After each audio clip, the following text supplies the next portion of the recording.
Hello friends, welcome to our channel.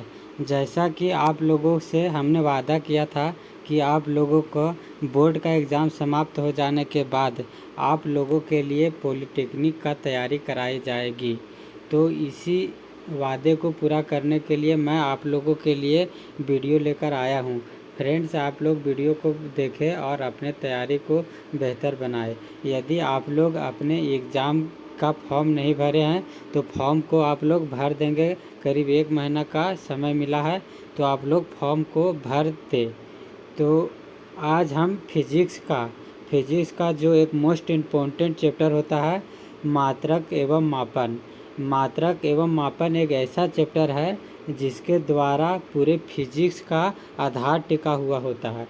अगर ये इस चैप्टर को अच्छा तरीक़ा से पढ़ लेते हैं तो इसका हेल्प आने वाले अगला चैप्टर में काम देगा। तो आप लोग इस चैप्टर को अच्छा से पढ़ेंगे और आप लोग का जो भी सिलेबस है पॉलिटेक्निक का, सारा आप लोगों का हमारे द्वारा कवरअप कराया जाएगा, अच्छे तरीके से तैयारी कराया जाएगा। तो आप लोग चैनल से जुड़ जाएं, चैनल को सब्सक्राइब करें, लाइक करें और वीडियो को फ्रेंड को भी शेयर करें। तो आइए शुरुआत करते हैं चैप्टर मात्रक एवं मापन की। तो आइए हम लोग देखते हैं कि भौतिक राशि है। भौतिक राशि क्या होती है? भौतिक राशि क्या होती है जिसे हम लोग माप सकते हैं या तो प्रत्यक्ष रूप से या अप्रत्यक्ष रूप से। उसी को हम लोग क्या कहेंगे? भौतिक राशि, फिजिकल क्वांटिटी। दोस्तों, यदि हम आपसे अगर पूछे कि आप अपने खुशी को मापिए, आप अपने हैप्पीनेस को मापिए, तो क्या आप अपने हैप्पीनेस को नाप सकते हैं? तो आप लोग बोलिएगा नहीं, अपने खुशी को तो हम नहीं माप सकते।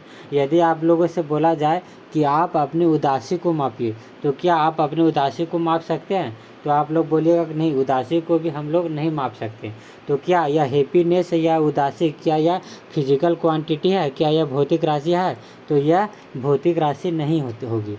तो लंबाई, क्या आप लोगों से यदि पूछा जाए कि लंबाई को नाप सकते हैं? तो हाँ, लंबाई को हम माप सकते हैं। मीटर में माप सकते हैं, सेंटीमीटर में माप सकते हैं, फुट में माप सकते हैं। तो क्या लंबाई एक भौतिक राशि होगी? तो लंबाई एक भौतिक राशि होगी। इसी प्रकार क्या द्रव्यमान को हम माप सकते हैं? तो हाँ, बिल्कुल, द्रव्यमान को हम माप सकते हैं। केजी में माप सकते हैं, ग्राम में माप सकते हैं। तो द्रव्यमान क्या है? द्रव्यमान भी एक प्रकार का भौतिक राशि है। क्या समय को आप माप सकते हैं? तो हाँ, समय को भी मापा जा सकता है।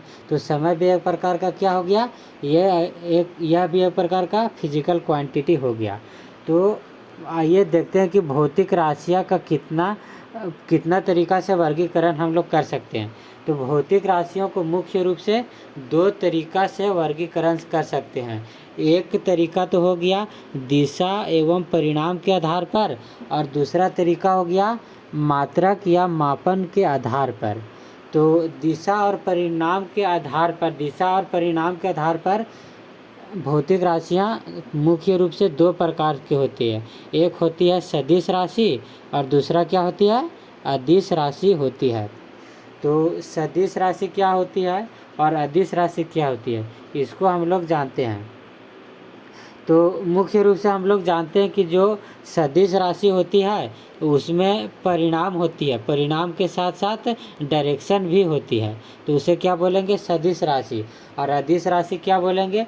जिसका केवल परिणाम होता है, दिशा उसकी जानकारी नहीं होती, दिशा की आवश्यकता ही नहीं होती है अदिश राशि में। उसे क्या बोलेंगे? अदिश राशि। तो देखिए, अदिश राशि कैसी राशि है?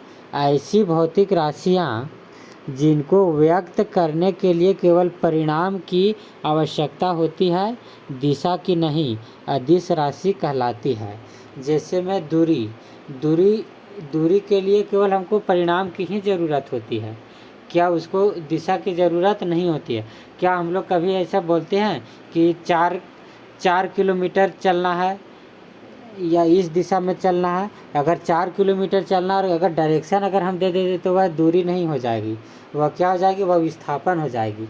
दूरी ऐसे हम कि कैसे भी चल सकते हैं, आगे पीछे दायां ऊपर नीचे, तो वह क्या हो जाएगी? वह दूरी हो जाएगी। तो दूरी का कोई भी दिशा नहीं होती है, इसलिए दूरी क्या हुए? एक अदिश राशि है। चाल कैसी राशि होगी? सदिश या अदिश? तो चाल की भी दिशा नहीं होती है, चाल की भी सिर्फ परिणाम होती है। दूरी दूरी और समय दूरी और समय चाल पर निर्भर करती है। तो दूरी का भी कोई दिशा नहीं होती है और समय का भी कोई दिशा नहीं होती है। इसलिए चाल भी एक प्रकार से कैसी राशि है, यह एक अदिश राशि है। द्रव्यमान क्या है, सदिश या अदिश। द्रव्यमान भी एक प्रकार का अदिश राशि हो गया। क्यों अदिश राशि हो गया, क्योंकि द्रव्यमान का भी केवल परिणाम ही का ही मतलब होता है, इसका दिशा की आवश्यकता नहीं होती है। क्या आप लोग कभी ऐसा बोलते हैं कि हमको 2 किलो पूरब में चलना है, 2 किलो पश्चिम में चलना है? ऐसा तो हम लोग नहीं बोलते हैं। इसका सिर्फ परिणाम की ही आवश्यकता होती है, इसलिए द्रव्यमान भी एक अदिश राशि है। इसी प्रकार आयतन भी एक अदिश राशि है, समय भी एक अदिश राशि है। आइए आज हम लोग सदिश राशि देखते हैं। सदिश राशि क्या होती है? तो सदिश राशि क्या होती है? ऐसी भौतिक राशियाँ जिनको व्यक्त करने के लिए परिणाम के साथ साथ दिशा की भी आवश्यकता होती है, सदिश राशि कहलाती है। इसमें क्या होता है कि परिणाम तो आवश्यकता होती हैं, साथ ही डायरेक्शन की भी आवश्यकता हो जाती है। उसे क्या बोलेंगे? सदिश राशि बोलेंगे। जैसे में वेग कैसा राशि होती है? वेग एक सदिश राशि होती है। वेग में दूरी की तो जरूरी होती है, परिणाम की तो जरूरी होती है, लेकिन साथ में क्या होती है? दिशा की भी जरूरत होती है। इसलिए वेग क्या हो जाएगा? सदिश राशि हो गया।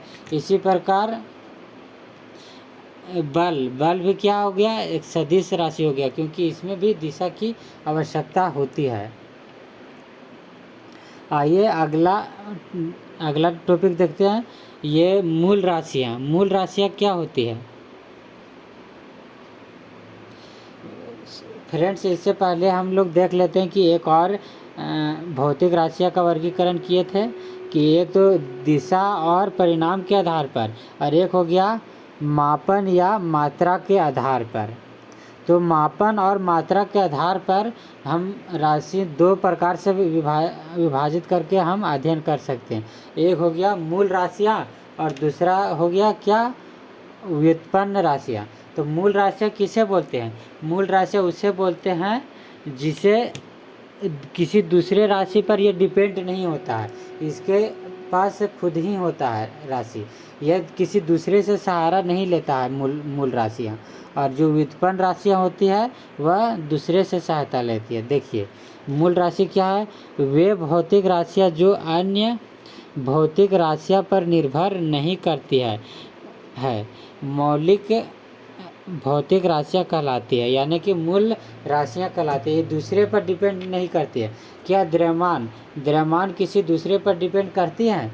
नहीं करती है। तो यह एक कैसा राशि हो गया? मूल राशि हो गया। क्या लंबाई दूसरे किसी और राशि पर निर्भर करती है? नहीं करती है। तो यह भी एक प्रकार का मूल राशि हो गया। आप लोग बताइएगा, क्या चाल जो है वह किसी दूसरे राशि पर डिपेंड करती है? हाँ करती है। किस पर करती है? दूरी पर और समय पर। दूरी और समय पर जो चाल निर्भर करती है, इसलिए चाल को हम मूल राशि नहीं कहेंगे, चाल को हम व्युत्पन्न राशि कहेंगे। अब देखते हैं कि व्युत्पन्न राशि क्या है। वे भौतिक राशियाँ जो मूल राशियाँ पर निर्भर करती है व्युत्पन्न राशि कहलाती है। जैसे में बल हो गया, वेग हो गया, घनत्व हो गया, ऊष्मा हो गया, शक्ति हो गया, ये सब क्या हो गया? ये सब व्युत्पन्न राशि कहलाएगा। बल को व्युत्पन्न राशि क्यों बोलेंगे? क्योंकि बल जो है वह दूरी पर डिस्प्लेसमेंट पर निर्भर करती है और वह किस दिशा में जा रही है इसके ऊपर निर्भर करती है, F/s पर निर्भर करती है। इसलिए बल एक व्युत्पन्न राशि हो गया। वेग भी व्युत्पन्न राशि हो गया। वेग किस पर निर्भर करती है? विस्थापन। वेग भी है जो विस्थापन और समय पर निर्भर करती है। इसीलिए वेग वेग भी क्या कैसी राशि हो गया, वेग भी जो है व्युत्पन्न राशि हो जाएगा, क्योंकि विस्थापन और समय पर वह निर्भर कर रही है, किसी दूसरी राशि पर निर्भर कर रही है, इसीलिए व्युत्पन्न राशि हो जाएगा। प्रत्येक मापी गई मात्रा में एक संख्या और एक इकाई होती है, जैसे समय के माप में। आइए देखते हैं विभिन्न प्रकार की इकाई प्रणाली। हम लोग फ्रेंड्स अब देख चुके हैं कि यह भौतिक राशियाँ क्या होती है, फिर उसके बाद सदिश राशि क्या होती है, अदिश राशि क्या होती है, मूल राशि क्या होती है, व्युत्पन्न राशि क्या होती है। आइए अब हम देखते हैं कि यह विभिन्न प्रकार की इकाई प्रणाली, हम लोग जो मेजर करते हैं, हम लोग मापते हैं किसी भी राशियों को, वह किस किस प्रकार से मापते हैं। फ्रेंड्स हम बताना चाहते हैं कि जब हमारा देश करीब 200-300 साल पहले हम लोग किसी अलग तरीक़ा से मापते थे। जैसे द्रव्यमान को भारत में किसी अलग तरीक़ा से मापा जाता था, ब्रिटेन में अलग तरीक़ा से मापा जाता था, अमेरिका में अलग तरीक़ा से मापा जाता था। तो देखते हैं कि इकाई प्रणाली जो अलग अलग तरीक़ा से मापा जाता था वह किस तरीक़ा से मापा जाता था। तो विभिन्न प्रकार की इकाई प्रणाली, एक तो हो गया FPS। यह ईसाइयों की ब्रिटिश प्रणाली है। इसमें क्या होता था कि फुट पाउंड सेकेंड सिस्टम यह था। इसमें क्या था कि द्रव्यमान को है सो पाउंड में मापा जाता था, समय को सेकेंड में मापा जाता था और लंबाई को फुट में मापा जाता था इसमें। और एक और सिस्टम यूनिट का ही है, वह सीजीएस यूनिट है, सीजीएस है, गॉसियन सिस्टम ऑफ यूनिट है। इसमें क्या होता था कि जो लंबाई को सेंटीमीटर में मापा जाता था, द्रव्यमान को ग्राम में मापा जाता था और समय को सेकेंड में मापा जाता था इसमें। और एक और प्रणाली है मेजरमेंट का, MKS प्रणाली, मीटर किलोग्राम सेकेंड। यह प्रणाली केवल यांत्रिकी से संबंधित है। इसमें क्या होता था कि लंबाई है उसे मीटर में मापा जाता था, द्रव्यमान को किलोग्राम में मापा जाता था और समय को सेकेंड में मापा जाता था। तो क्या हुआ कि जो विभिन्न प्रकार की जो मापन का जो प्रणाली है उसमें दिक्कत होने लगी, उसमें ऐसे दुनिया को दिक्कत होने से, अगर भारत को सामान अगर ब्रिटेन भेजना, तो भारत अगर अपना सामान को केजी में बेचता था तो ब्रिटेन उसको पाउंड में समझने लगता था।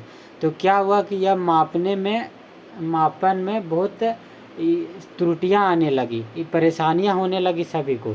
तो क्या किया कि सभी लोग मिल के एक एसआई सिस्टम प्रणाली को लाया कि सभी देश इसको मानेगा, चाहे वह भारत हो या ब्रिटेन हो या अमेरिका हो, सभी के लिए एक यूनिट सिस्टम होगा, एक प्रणाली में सभी को मापा जाएगा। यह कब हुआ था? 1971 ईस्वी में प्रारंभ हुआ था। अंतर्राष्ट्रीय मात्राओं की मौलिक भौतिक राशि के रूप में और दो को पूरक राशि के रूप में चुना गया।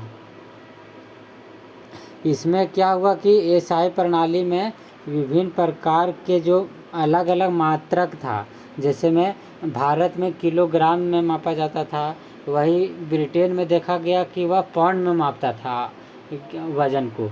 तो उसको एक करने का प्रयास किया गया था एसआई सिस्टम प्रणाली के द्वारा।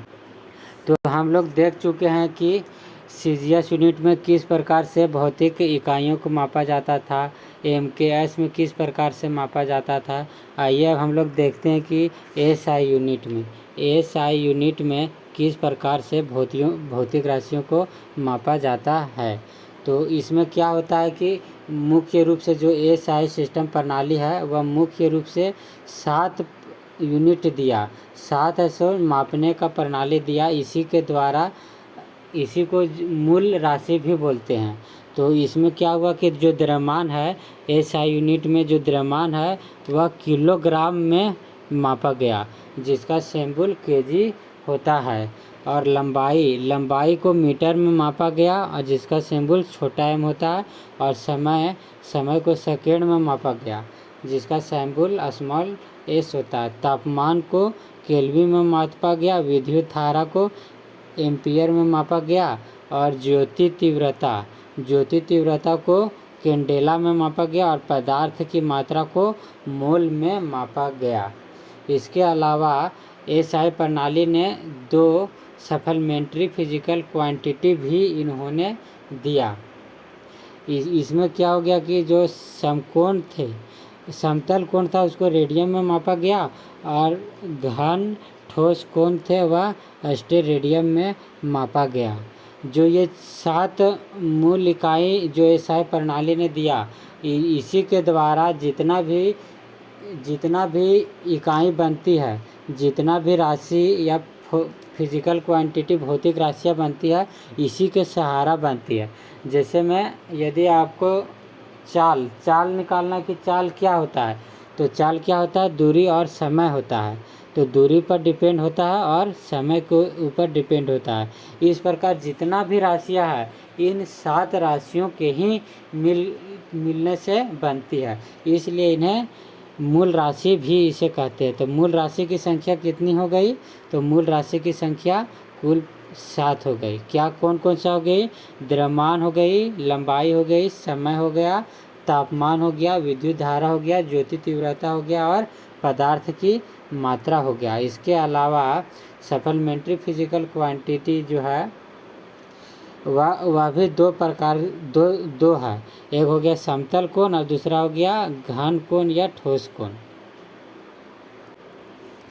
तो आइए अब हम लोग देखते हैं कि इकाइयों और उसके प्रतीकों के लेखन की परंपरा किस प्रकार थी।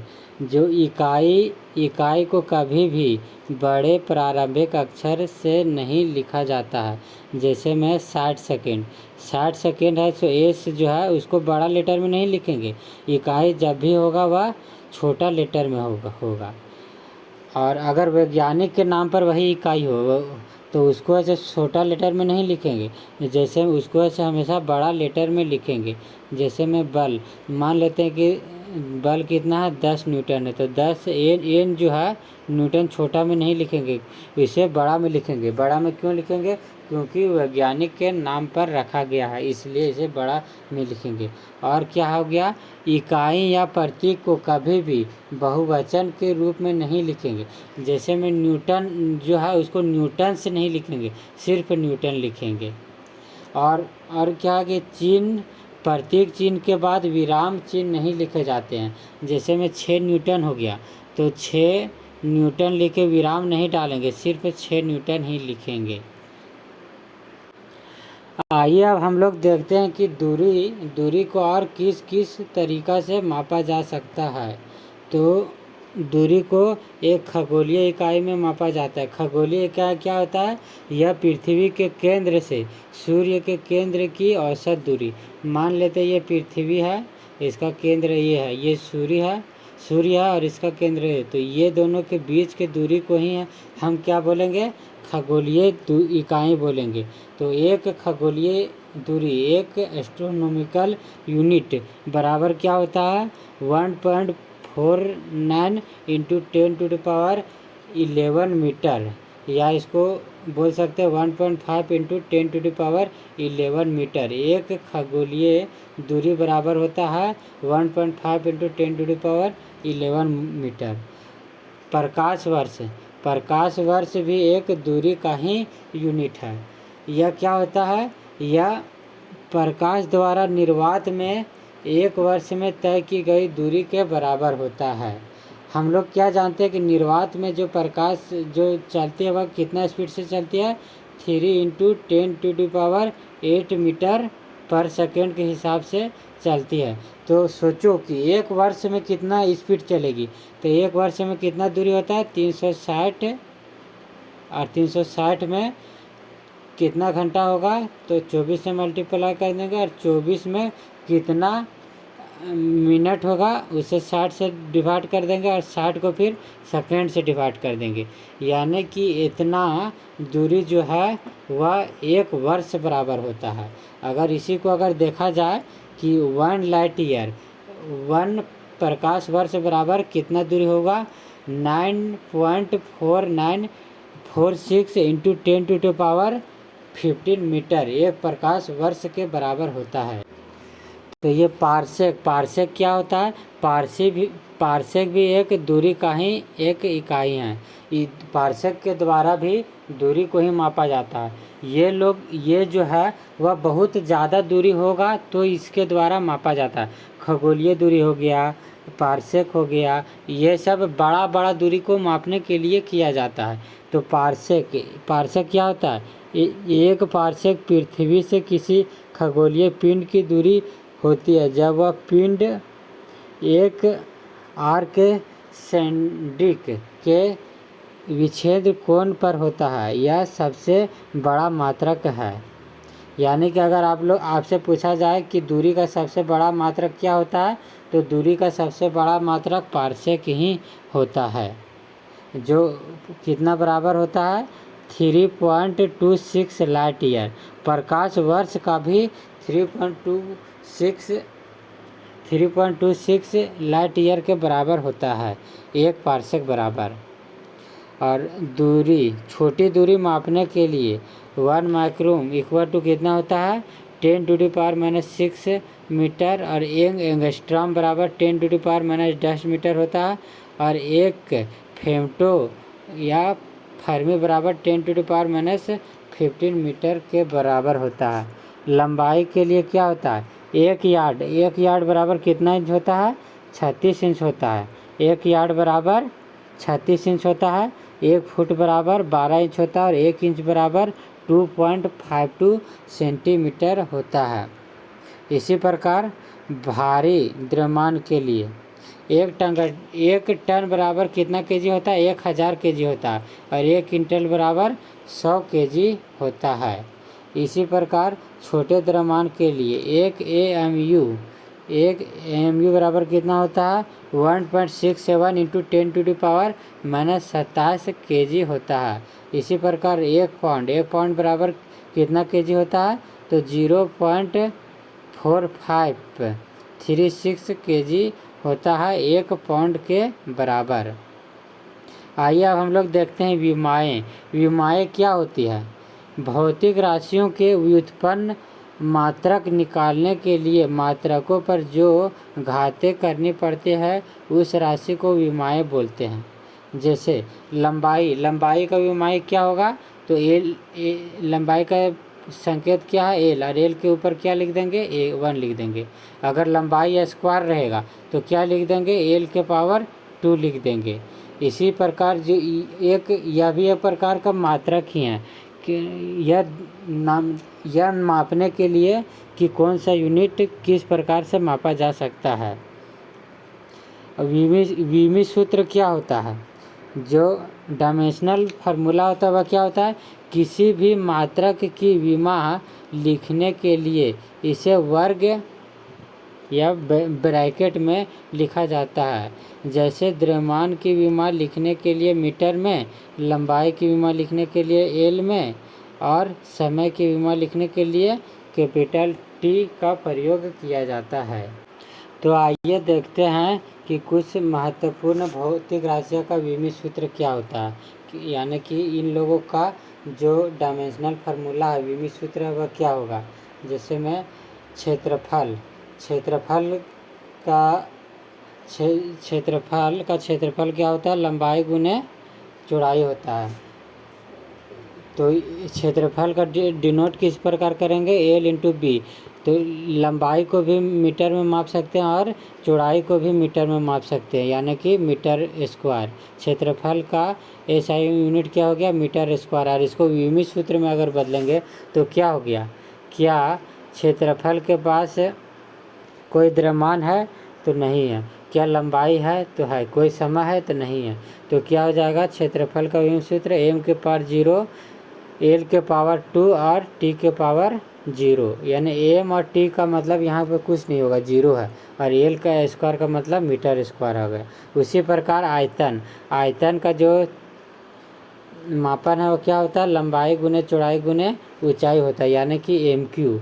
यानी कि तीनों को L से माप सकते हैं, यानी LQ तो होगा ही होगा, प्लस में m के पावर 0 और t के पावर 0 भी लिखा जाता है।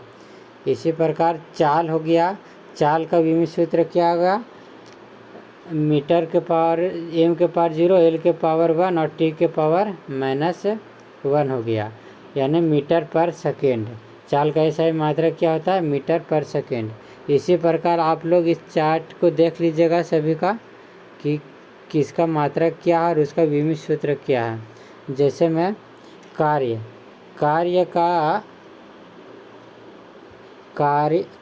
का जो बल इंटू विस्थापन है, कार्य का परिभाषा कैसे निकलता है, बल इंटू विस्थापन से। तो बल का ऐसा मात्रक क्या हो गया, केजी मीटर पर सेकेंड स्क्वायर, और विस्थापन का यह s हो गया, यानी कि दूरी हो गया। तो इसका जो विमित सूत्र हो गया t के पावर 1 और l के पावर 2 और t के पावर -2 हो गया।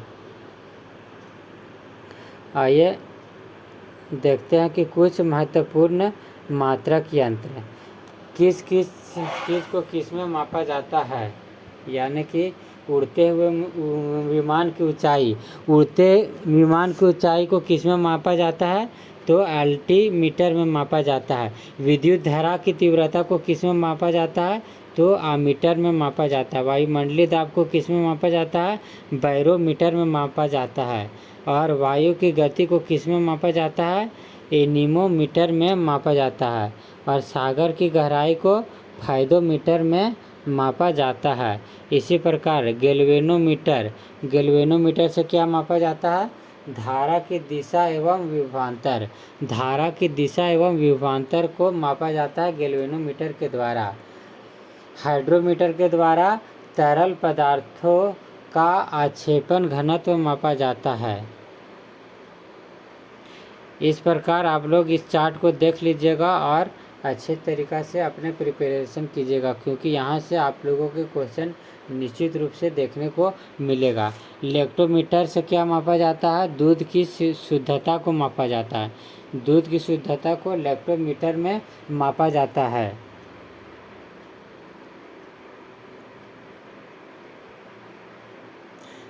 तो फ्रेंड्स, आप लोगों को यहाँ पर चैप्टर समाप्त हो गया।